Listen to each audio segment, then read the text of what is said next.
મારું નામ રેખા છે અને હું એક સામાન્ય ગામડાની મહિલા છું, જેનું જીવન અચાનક આવેલા વાવાઝોડાથી બદલાઈ ગયું. મિત્રો, મારા પતિનું નામ રાજુ હતું અને અમે ગુજરાતના એક નાના શહેરમાં રહેતા હતા, જ્યાં જીવન સરળ અને સુખી હતું. મારા પતિ રાજુ બેંકમાં ચોકીદાર તરીકે કામ કરતા હતા. તેનો પગાર થોડોક હતો, પરંતુ અમારો સંસાર સુખી હતો. અમારે એક પ્યારી દીકરી કવિતા હતી, જે તે વખતે 3 વર્ષની હતી. કવિતા અમારા જીવનની ખુશી હતી. તેની નાની નાની વાતો અને હાસ્ય અમને દરરોજ નવી ઉર્જા આપતું. રાજુ વહેલી સવારે ઉઠીને બેંકમાં જતો અને સાંજે પરત આવીને અમને વાર્તાઓ કહેતો. અમે ત્રણેય સાથે જમતા અને રાત્રે કવિતાને ખોવામાં લઈને સૂતા. જીવનમાં કોઈ ફરિયાદ નહોતી, માત્ર પ્રેમ અને સંતોષ હતો. પરંતુ જીવન ક્યારેય એકસરખું રહેતું નથી. એક દિવસ શહેરમાં વરસાદી માહોલ હતો. આકાશમાં કાળા વાદળો છવાઈ ગયા હતા અને વરસાદના ઝરમર અવાજમાં બધું ભીનું થઈ ગયું હતું. રાજુ તે દિવસે બેંકથી વહેલો ઘરે આવી રહ્યો હતો, કારણ કે વરસાદના કારણે રસ્તાઓ પાણીથી ભરાઈ ગયા હતા. તેને ઘરે આવીને મને કહેવું હતું કે આજે વરસાદમાં ફરવા જઈએ, પરંતુ તેની બાઇક સ્લીપ થઈ અને એક મોટી ટ્રક સાથે ટક્કર થઈ. તે અકસ્માતમાં રાજુનું તત્કાળ મોત થયું. જ્યારે મને આ ખબર પડી, ત્યારે મારું વિશ્વ જાણે ધરાશયી થઈ ગયું.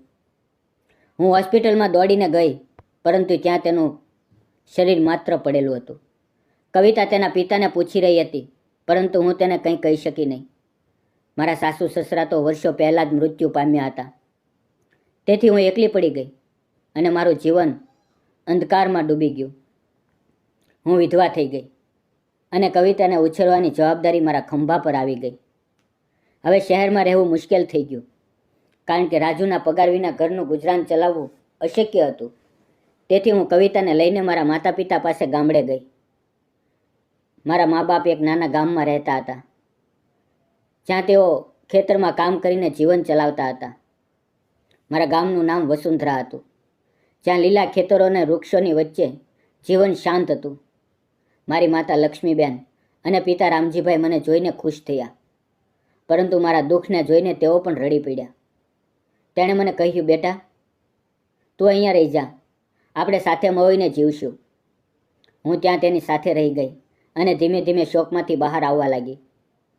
કવિતા તો હજી નાની હતી, તેને પિતાની કમી સમજાતી નહીં, પરંતુ તે મને વારંવાર પૂછતી, મમ્મી, પપ્પા ક્યાં છે? હું તેને કહેતી, તારા પપ્પા તારાઓમાં રહે છે અને તને જોઈ રહ્યા છે.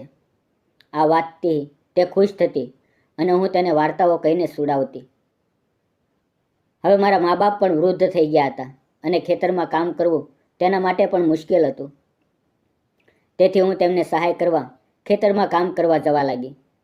વહેલી સવારે ઉઠીને ખેતરમાં પાણી આપવું, ઘાસ કાપવું અને શાકભાજી તોડવું, આ બધું કરીને હું થાકી જતી, પરંતુ તેમાં મને આરામ મળતો, કારણ કે કામમાં મન રમી જતું અને રાજુની યાદો ઓછી ત્રાસ આપતી. ગામના લોકો મને વિધવા તરીકે જોતા અને કેટલાક તો મને અશુભ માનતા, પરંતુ મારા મા બાપના કારણે કોઈ વધુ કંઈ કહેતું નહીં. પરંતુ ગામ નાનું હોવાથી રોજ રોજ કામ મળતું નહીં. તેથી હું ગામમાં કામ શોધવા લાગી અને એક દિવસ સરપંચની વાડીમાં રીંગણા તોડવા માટે કામ મળ્યું. ગામના સરપંચનું નામ વિનોદ હતું. તેઓ ગામના આદરણીય વ્યક્તિ હતા, જેમની વાડીમાં અનેક પ્રકારના શાકભાજી અને ફળો થતા હતા. તેની ઉંમર લગભગ 35 વર્ષની હતી અને તે પણ એકલા રહેતા હતા, કારણ કે તેમની પત્ની કોરોનાના મહામારીમાં મૃત્યુ પામી હતી. તેમને કોઈ સંતાન નહોતું, તેથી તેઓ વાડીમાં જ મોટો ભાગ સમય વિતાવતા. હું તે દિવસે વહેલી સવારે વાડીમાં ગઈ અને રીંગણા તોડવા લાગી. વાડીમાં લીલા છોડ અને તાજા શાકની સુગંધ હતી, તે મને તાજગી આપી રહી હતી. અચાનક વિનોદભાઈ ત્યાં આવ્યા અને મને જોઈને કહ્યું, તમે નવા છો, તમારું નામ શું છે? હું ડરી ગઈ અને કહ્યું, જી, મારું નામ રેખા છે અને હું રામજીભાઈની દીકરી છું. તેઓ હસ્યા અને કહ્યું, અરે, તમે તો વિધવા છો ને, જે શહેરથી આવી છે? ઠીક છે, કામ કરો અને જો મદદ જોઈએ તો કહેજો. આ વાતથી મને થોડું ખરાબ લાગ્યું, પરંતુ હું કામમાં લાગી ગઈ.